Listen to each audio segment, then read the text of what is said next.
moje jméno je Ivana a jsem dopravní psycholožka. Nejspíš máte zákaz řízení a nemáte jasné informace o tom, co máte dělat. Já vás nyní krok po kroku provedu tím, co je potřeba udělat. Pokud máte zákaz řízení na 18 měsíců a déle, nebo jste odmítli test na alkohol a drogy a stalo se to po datu 1.7. roku 2023, tak máte povinnost absolvovat terapeutický program pro řidiče a s tím vám teď pomůžu.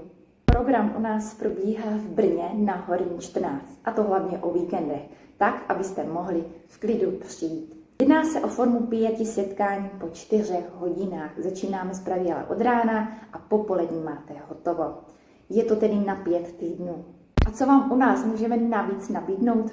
Jednoznačně vám pomůžeme s registrací do programu, která bývá často složitá a komplikovaná, například přes identitu občana.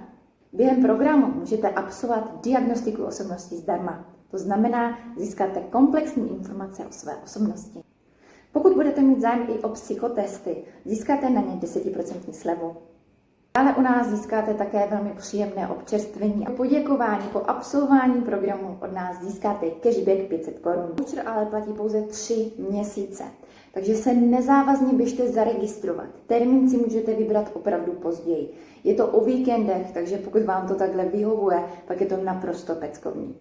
Já vám moc děkuji za zhlédnutí tohoto videa a budu se velmi těšit. Nashledanou.